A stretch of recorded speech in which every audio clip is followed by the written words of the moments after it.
Welcome to another episode of Hemp Barons. On today's show, Joy's guest shares stories from his incredible hemp career. From Amsterdam and San Diego, and many points along the way, this true hemp pioneer is now a driving hemp construction material force. And he lays out a compelling argument why our future depends on the construction industry transitioning to hemp-based products. Let's join Joy's conversation with Dion Markgraaff from the US Hemp Building Association.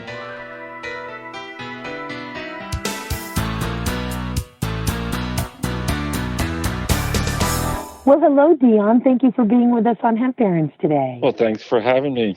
It's very unusual. We've certainly had some of the major pioneers, some of your close friends and colleagues over the last several decades, but it's a treat and an unusual one. And you certainly are a major pioneer who has been fighting for all forms of cannabis in multiple countries on at least 2 continents for a number of decades.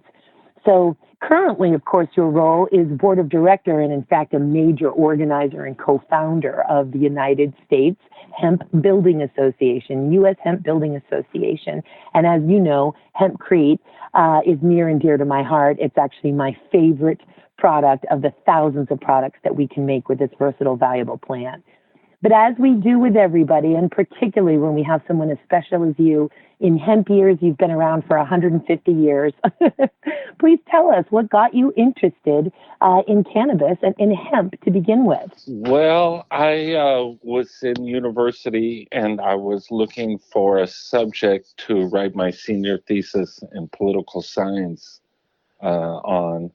And I discovered a little bit about cannabis, marijuana, and the more I looked into it, the more it was, and it was, paper and clothes, and at the time it was like the height of the drug war. So I thought, wow, this just seems politically odd and interesting. So the more I looked into it, just the more there was. And Jack Herrera's book, The Emperor Wears No Clothes, that just come out, and that sucked me in, and the rest has been history. Like you and I, of course, and so many folks who really, that was the platform, that was the impetus, and the trajectory that changed our lives was, in fact, that book.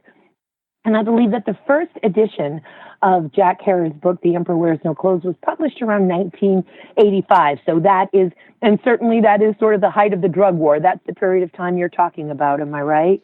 Yeah, but as you're alluding to, the second edition with that Chris Conrad helped edit was really the better big one that sort of catapulted things. Indeed, and that was the version that I got. Although what changed my life was just getting a mere flyer of it with excerpts of the book, of these facts about hemp, and that at a Grateful Dead show in 1990, and sort of that convergence of social justice, a sense of justice in general, and planetary healing converging and coming together and saying, wait, what? There's a solution here, and they've gone and criminalized the solution, and it's safe, and it has this huge global history and United States history. What is going on? So you took that and you ran with it. Were you in the European Union at the time, or were you here in the United States? Yeah, I was at San Diego State and did my senior thesis in political science and history using hemp. And when I was doing my research, I had been and seen about Amsterdam, but I doing this research, I just, looked in more how they were sort of the exception. And after school, I ended up going there and getting involved in the scene there, because a lot of people knew about, smoking the plant, but they didn't know about anything else. And it was there that you found your way ultimately to, am I right? Did you work at the Hemp, Marijuana, and Hash Museum at any point while you were living in Europe? Yeah, so that's where I started there. And, I basically was going back and forth to California, and there started to be hemp products, hats and stuff like that. So I would bring them back and put them in the Hash Museum, and everyone would be like, "Oh, can I buy that hemp hat?" And I'd be like, "No." And that went on for a while. And then I was like, dang, I'm just going to open my own store and, do this. So I opened the first hemp store in Europe in 1993. And we kicked it off by starting the High Times Cannabis Cup in our shop. And so after that, we, became very popular quickly. I'll say. So it's amazing. The American, although Dion Markgraaff, of course, is your name. It's a Dutch name. And if folks look how it's spelled, they'll understand that. So here you are, an American delivering hemp textiles and hemp products to Holland, essentially, in the early 90s. Is that what we're to understand? Yeah, and there was a renaissance right at the same time of the Dutch starting to grow again, which led to the Germans growing, and basically a sort of European revival, even though there was still going, like, say, in France and Eastern Europe. It was kind of like pushed into the underbelly of industrial products, like in furniture, and and then with the whole hype of Amsterdam, combining it with these new hemp products, we got a lot of media attention, and things really blew up from there. They sure did. In fact, my first trip to Amsterdam, and I'm certain you were there, was to be a judge at the High Times Cannabis Cup in November of 1995. And that was a really special one that I'm sure you remember, because Alex Gray, the very famous visionary artist, and his wife, an equally famous one, Allison Gray, they were there for the cup, along with Stephen Gaskins and Sam Tuzzi from the Rainbow family as the high priest. And Alex had drawn Cannabia, which was the mascot for that particular cannabis cup. And we did, at the Melkweg there in Amsterdam, an international hemp fashion show with fashions from all over the world. And there were very few females in the movement at that time, as you might remember. And so I was not only one of the very few females that were judging the cup that year, but I was the only one that had long dreadlocks. And so they put me in that hemp fashion show. So let's bring now, sort of moving up into the modern day. At what point did you leave Europe? When did you leave Europe? When the medical marijuana law passed in California in 96, I thought this great revolution was going to happen in California and everything was going to change.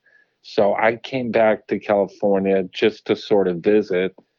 Things for me in Holland were going great. I had a lot of success in business, and I came back to sort of check things out. But of course, everyone here was so dang afraid of the government that no one was doing anything. So I ended up opening the first dispensary, medical dispensary in San Diego. Ended up getting prosecuted and having, a decade and a half struggle of fighting with the government with court cases, and totally a horrible time. So that's how I ended up back here. How did that court case end up? With the government stealing my child and me making a plea bargain to leave the country. And that's how I moved back to Europe for many years. And then the CBD industry started getting going. And so from afar, I was actually living in Mexico that time. I started working with the CBD company that got the whole thing going, basically, commercializing CBD across the country and around the world. And that company, and one of the main guys, Michael Yarmus, was making a tremendous amount of money. And I was trying to get him and the company to get into Hempcrete, because I knew that was going to be the biggest, best thing coming down the pike, bigger than the cannabinoids. So that's when I moved more to that direction.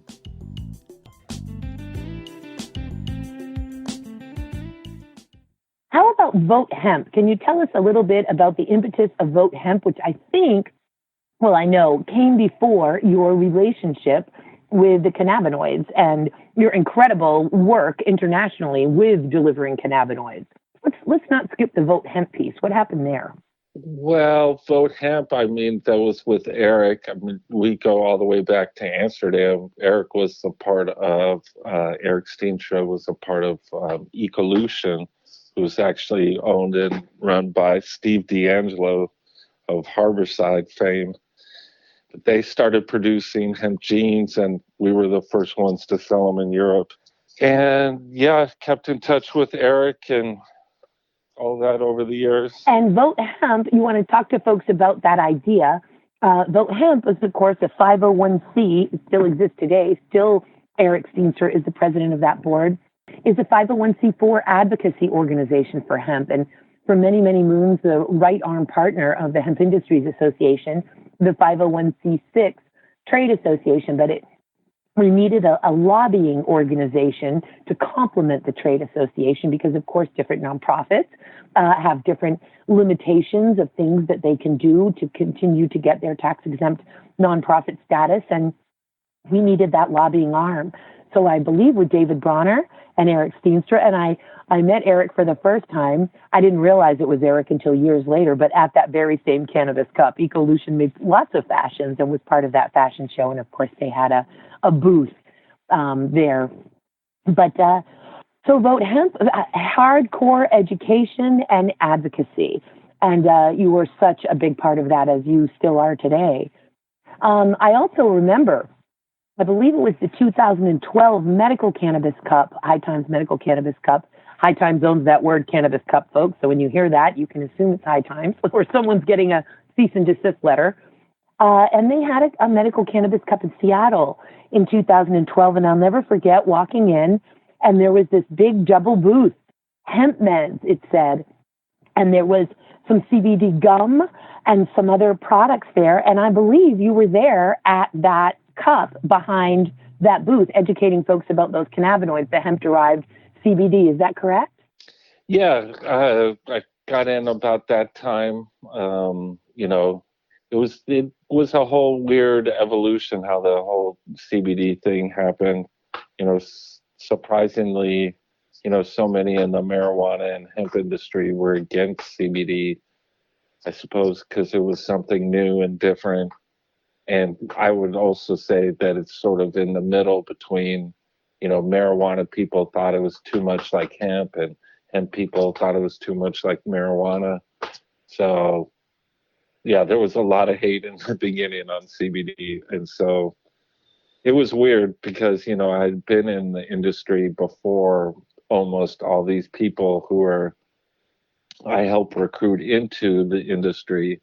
And then they were turning on me because I was promoting, another aspect of the plant. And, to me, I found it very strange because, for me, the plant is one big whole thing, and we want to promote the whole thing. Part of the, economic viability of the whole process and plant. Well, you're absolutely right. And it's been a fascinating journey from a social science perspective. And the way that's playing out now is in state legislatures where we've got, people say, boy, I bet that big oil and big paper, they're really fighting hemp legalization. And the answer is no, they are not. They recognize that they need to move on to renewable resources, and they recognize the value that hemp is. We still contend with big pharma, of course, in a big way. We probably also still contend with the alcohol industry when we're talking about medical and adult use forms of cannabis. Not that alcohol has anything to do with medical cannabis. It's just that they seem to be fighting all of it. But it's the marijuana industry itself, the adult use and medical marijuana industry itself, which sometimes comes up against hemp interests in state legislatures now. And there are some competing interests there. Hemp doesn't see it that way, but certainly these other legalized medical and adult use cannabis markets do. So that it's fascinating in that respect. Yeah, we've seen that in California. The marijuana cannabis industry has been sort of, fighting the hemp industry. And yeah, it's the whole evolution of things. Seems now CBD and that cannabinoid is the big player in driving the whole industry. But I think, to a certain extent, now farmers and everyone have gotten into it, sort of made a few steps into it. And a lot of people are realizing the bigger picture is the industrial products that come from hemp with, construction materials especially. Absolutely. The trillion-dollar industries, as we say, the oil seed and fiber industries that hemp serves, which is all of them. So, and we could talk for hours and hours, but we want to talk about Hempcrete. And I'm sitting here, and this is where you and I, even though we have so much in common, ridiculous amounts in common, with not only just what we do, but with what we like, with who we like, where we like to go. But Hempcrete is, you are my brother in Hempcrete, and it's a special little tribe that is obsessed with this mold, rot, fire, and pest-resistant construction infill that provides the ideal indoor air quality that, with a properly sized wall, depending where you are in the climate, closer to a pole or the equator, and good windows, you can keep your interior temperature at 60 degrees Fahrenheit every year without a heating or a cooling system. It lasts for hundreds of years. It's renewable. It's recyclable. I could go on, but what I'm most thrilled about is that right now I am standing inside of the world's first mobile Hempcrete home, which you and I and Stephen Clark and Sergey, and you're going to remind me of the beautiful brother, I think it's Abraham, also from Mexico with Stephen, and from the Heaven Grown in Mexico, and of course Greg Flaval. And thanks to your incredible leadership in getting it all together, we created this beautiful mobile Hempcrete home on wheels with French doors, and I slept in it last night, and it's just absolutely gorgeous. And we did it in 3 days and sent it off had it towed. Dr. Bronner's came, I think it was 5 o'clock in the morning, and it was still curing, freshly poured. Oh my God, we were so nervous. And towed it off to Balboa Park for Earth Day in San Diego, where you were in charge of the Canna Village, all the things that you've done here. Let's talk for a while about how did you get introduced to Hempcrete, and give us some stats, brother. Really lay it on us. You do such a great job in your public speaking of telling people why this is so incredibly important. This particular construction material, the tremendous impact that it will have and has. Yeah, well, I found out all the way back in Amsterdam, actually, the French people came into our shop and who started the whole, using hemp and lime. And so I thought, it was just one of those, many uses that I thought would just blow up and be huge. And, I didn't necessarily concentrate on it, but over the years, it's, no one's been doing it. And with our eco crisis and knowing how much this can address it, I became more and more, attuned to it. And yeah, it just, the being here in California, seeing all these fires, and, this is the product that ticks so many the boxes that need to be addressed. Construction is the biggest source of pollution. Over 40% of CO2 comes just from construction, and hemp is, of course, carbon negative. So we could turn one of the biggest problems into one of the biggest solutions. And the same with waste. Over half the waste in our landfills comes from construction, and hemp is zero waste. So those are just such big factors in the whole humanity survival scheme of things that, I've been just concentrating all my effort into it. And you think about it, we're about to add 2 billion more people to the planet. So statistically, well, for example, here in California, we need 3.5 million homes just to get to where we need to be in a non-crisis setting. But in the future, we need to add statistically 1 billion square feet of housing which is about the size of New York City, every 35 days for the next 35 years. So with that kind of demand, in that perspective, we really don't have hope without hemp, that unless we really dive in and get this going ASAP, we're not going to be able to turn this thing around.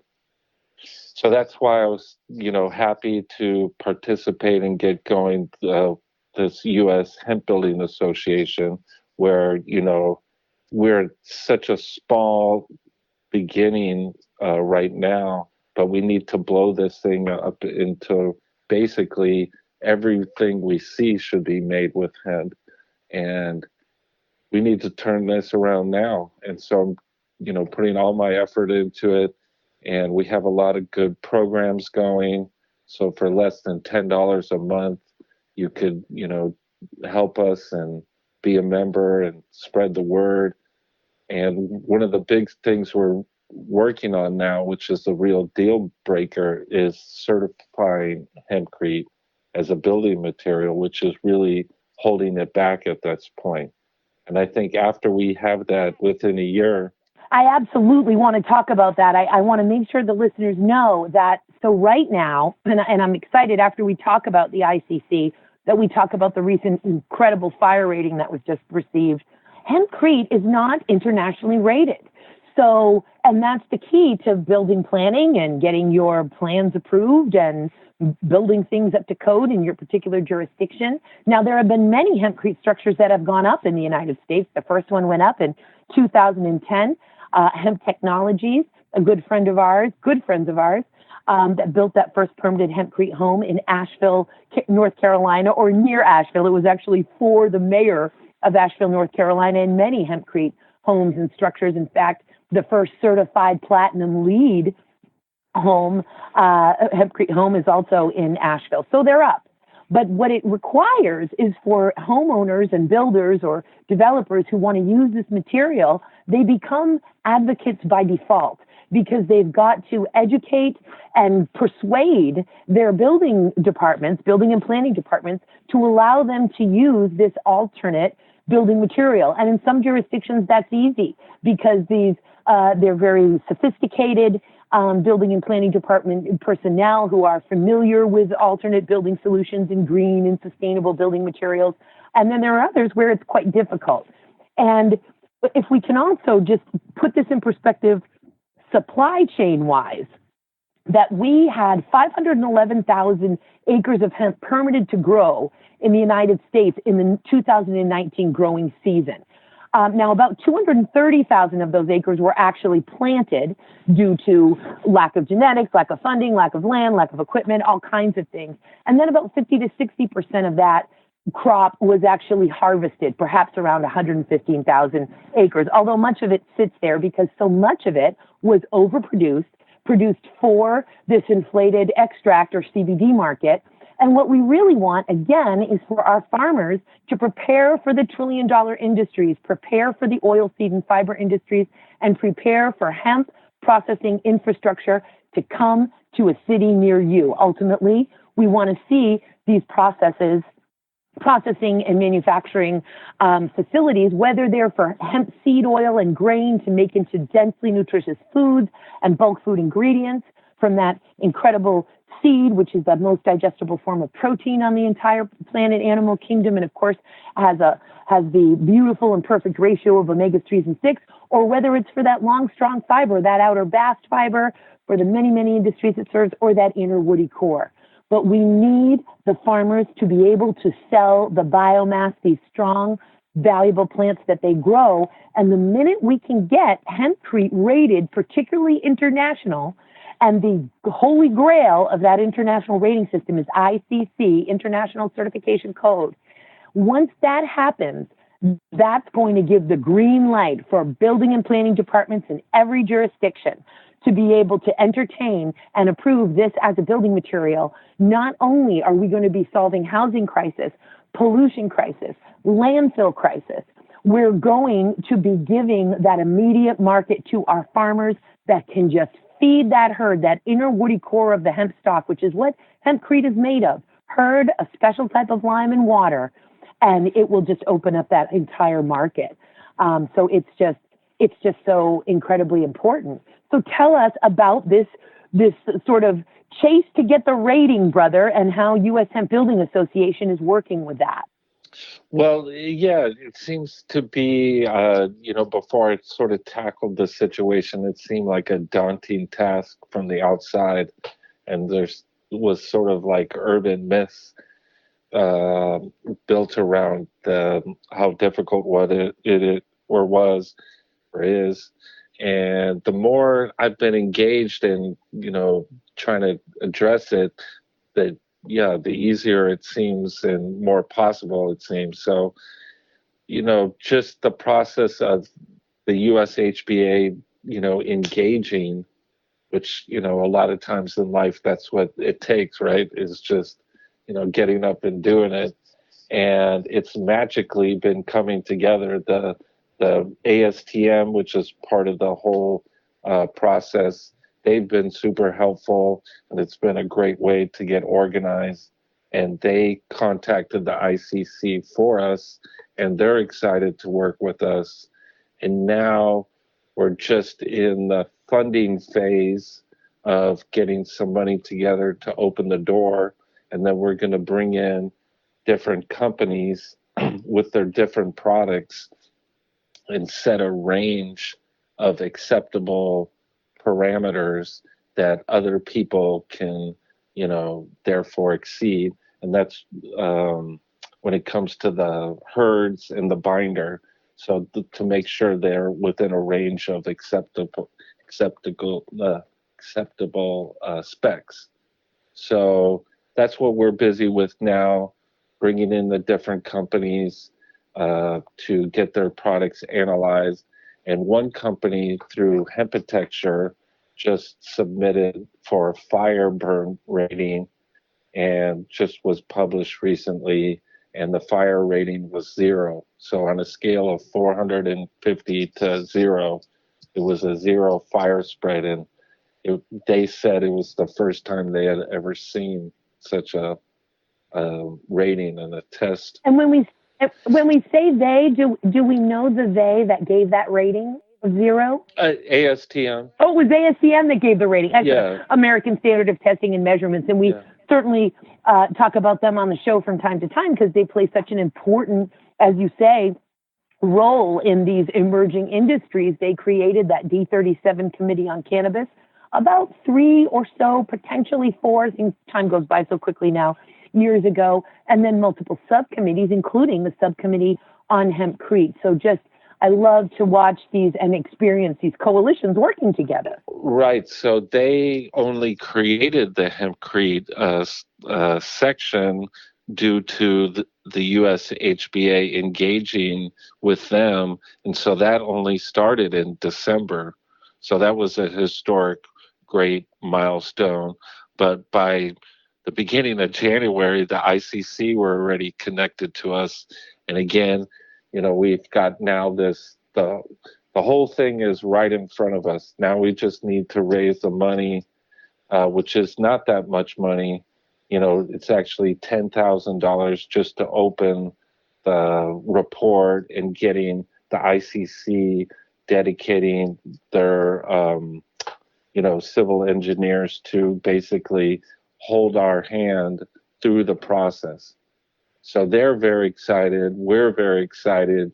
Now we just have to do it, basically raise the money, organize the materials and the companies, and get it done. And once we got it done by the end of the year, I hope my next goal is to make it illegal not to use hemp. I love it. Because it's so superior in so many ways. And my understanding is that, the most that this process may cost is, and this is a joint process, USBA is taking this on. Nobody can own this.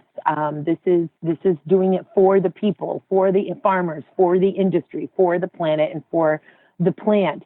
The most it might cost, depending on various factors, would be up to potentially $44,000, but literally nothing, a small, teeny, tiny nothing of a drop in the bucket to create an entire industry with the impact of truly epic proportions in terms of planetary healing, housing the homeless in truly non-combustible, sturdy, healthy buildings that hold and regulate thermal energy and humidity, and that, again, give our farmers that immediate market for their herd. We just need simple decortication, which folks who listen to this show know is the separation of the outer bark, the bast fiber, from the inner woody core, the herd of that stock.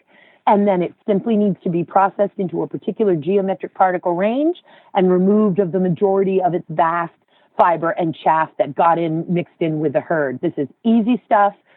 It's going to be a multi-billion-dollar industry, and we're just so excited for folks to learn about it, get their hands in it, and most importantly, contribute to this fundamental, foundational piece to the entire healing here, and that is the ICC rating. So if folks want to get in touch with you and if they want to learn about hemp, how do they do that if they want to contribute, Dion? Yeah, thank you for mentioning that. Yeah, it's the ushba.org. That's our website. And you can contribute, whether that's energy helping us or, financially or spreading the information. It's all hands on deck. This is, I think, literally the most important thing, that is possible that people could do at the moment. And this whole situation with the certification literally drives me so crazy at the moment that, if I thought it would serve a purpose, I would light my hair on fire and run down the street. I mean, it's just... I know you would. I would. I mean, it's just so important. So I know it's going to happen. All this that we've all been talking about is 100% going to happen. Guaranteed for sure. But really, for me, the issue is the time. We're doing such irreparable, stupid damage to ourselves that, it's just, I feel the pressure of being on this time clock. And that's why I hope, your listeners and all of us can unite and, change this around as soon as possible. It's here. It's upon us. I think the Grateful Dead said it best when they said, the future's here. We are it. We're on our own. And we got to work together. Nobody's coming in to save us. We got to work together to do this. And boy, it's people like you, Dion, for year after year, decades now, sacrificing your own personal freedom for every aspect of this plant, and putting one foot in front of the other here. We're getting it done and building a giant coalition from every walk of life now in mainstream. And so again, USHBA, like US Hemp Building Association, ushba.org. Please check it out. Please support this organization. Please support the most incredible and important and critical work being undertaken by this organization. Dion, it's an honor and a pleasure and a privilege to be your friend. Most importantly, to call you my brother. Thank you. And I cannot wait to sleep in this hemp house again tonight. And just one more thing. Please. I just wanted to mention to everybody, we're going to be one of the main features at NOCO. We're coming up in a few weeks in Denver, and we're going to have our own area dedicated and showing people all the possibilities. Awesome. Wonderful. NOCO, the Northern Colorado Hemp Expo, NOCOHempExpo.com. Not going away because of the coronavirus. Hemp doesn't do hysteria. Once again, I cannot wait to sleep in this hemp house again tonight. Dion, thank you so much for being with us on the show today. We're going to have you back again really soon. Thank you for everything you do, brother. Thank you. Bye-bye.